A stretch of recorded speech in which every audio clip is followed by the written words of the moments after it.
What's up, guys? Welcome to Over the Ropes. It's your tag team champions of the internet, Tori Yator and Brandon Gannett. Here with your Over the Ropes 3 count, the top 3 stories of the week. Number 1, at Payback, we finally found out what a House of Horrors match is, and apparently it's a meth house in Missouri.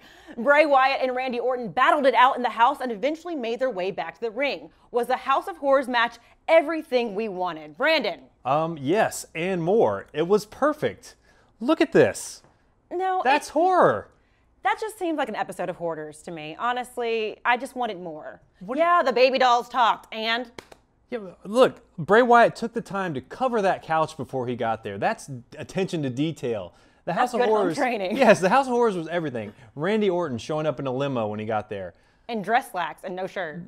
Which is just like most proms. You end up in the back of a limo, alone, angry, shirtless. Showing up at some random house. Yes.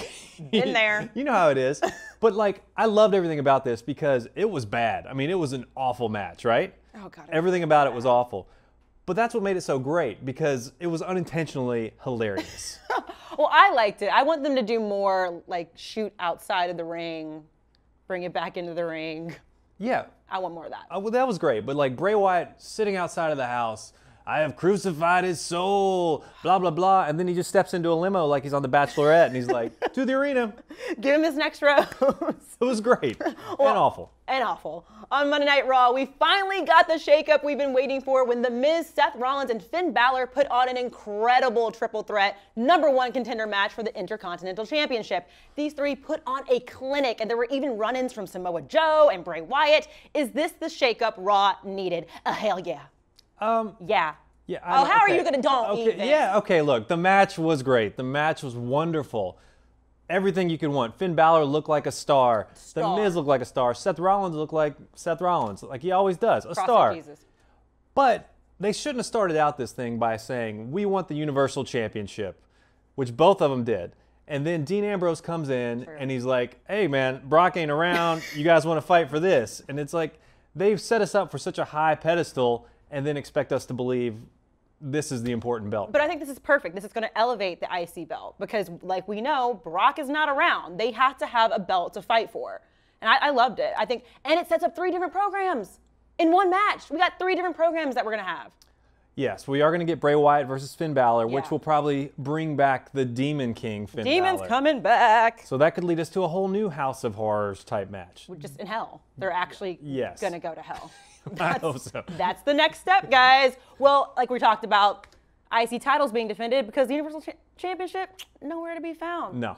Until, goodness gracious, WWE has literally changed their July Bad Blood pay-per-view name to Great Balls of Fire. Yep, we also learned that the ridiculous sounding pay-per-view will be where Brock Lesnar finally defends his Universal Championship for the first time.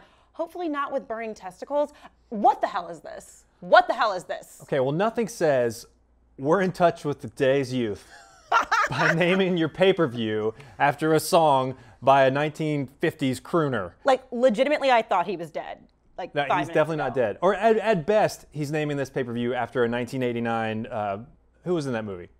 I don't even know because I was 3. Okay, so, maybe Taylor Swift had the Bad Blood name locked up. So we're like, we got to change it to something.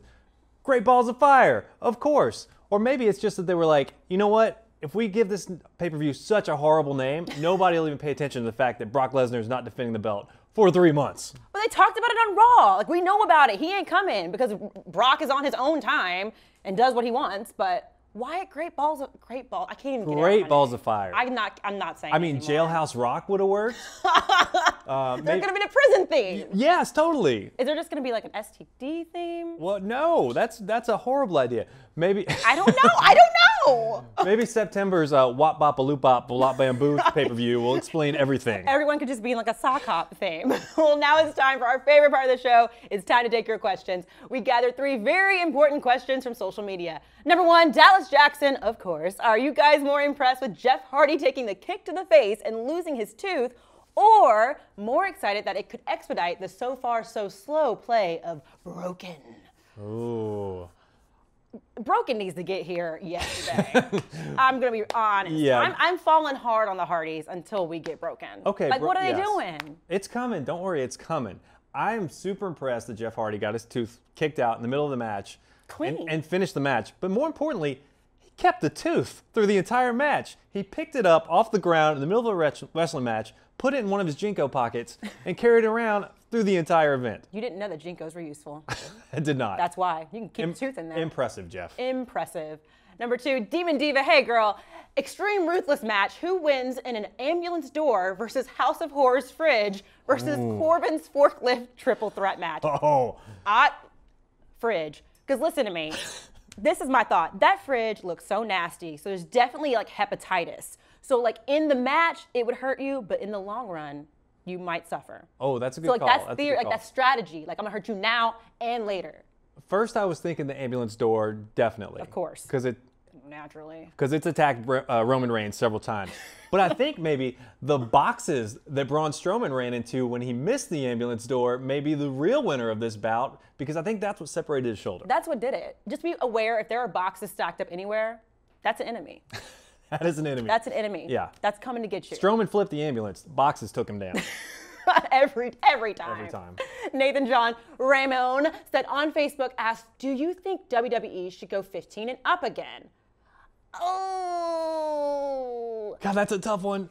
My heart wants it. Like, my heart wants that, Nathan. But my business sense says they're not going to cut in to them little kids. No. Merch. And see, since I have to write about wrestling and cover wrestling now, Yep. as a job, like I'm watching a lot of wrestling, and my kids often walk into the room when I'm watching wrestling. True. If they had walked in while some of that Attitude Era stuff was on, that would not be good. I'm going to say we got to kind of keep it PG. It's just making money. My mom wouldn't let me watch the Attitude Era, so I missed a lot. So I think they're probably going to keep it PG. I'm a little bitter. Yeah, it was the same with just a lot of crotch chopping. There's a lot of crotch chopping and more like nudity, which isn't cool. I mean, that was all right. Whatever. That's it for us this week. Leave your comments and questions below, and make sure to follow us on Twitter, Instagram, and Facebook. Until next week, we're over the ropes and we're out.